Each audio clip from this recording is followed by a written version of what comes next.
In 1968, and I covered 1968, a whole chapter, as you know, in the book, you have Vietnam, you have the assassinations of Robert Kennedy, you have the assassination of Martin Luther King, you have the protests in France, you have the protests in Britain, you have the things going on in Europe with Russia, you have especially things going on in Ireland with the English and the Irish. In America, you have unrest in the college campuses, Columbia University. There is so many things going on.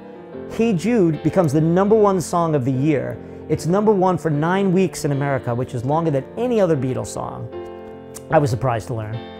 19 weeks overall. It's #1 all over the globe in a wider swath than any other Beatles song.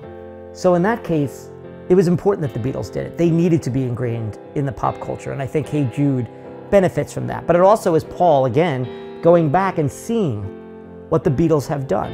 He talks about how when they wrote songs like From Me to You or I Want to Hold Your Hand, they were speaking directly to their audience. Hey Jude speaks to your audience. After a while, he's not talking to Jude anymore. He's talking to his generation. He's talking to Beatle fans and non-Beatle fans alike. Paul understood, too, what it was like to overcome tragedy with music. Because when he lost his mom at 14, and I dedicate the chapter that I talk about, man is music, music is man, or song is man, as Paul understanding the importance of what music can do, what it did for his dad, who lost his wife, and rekindled by finding the piano, and then seeing what it did for his family being around the piano and playing.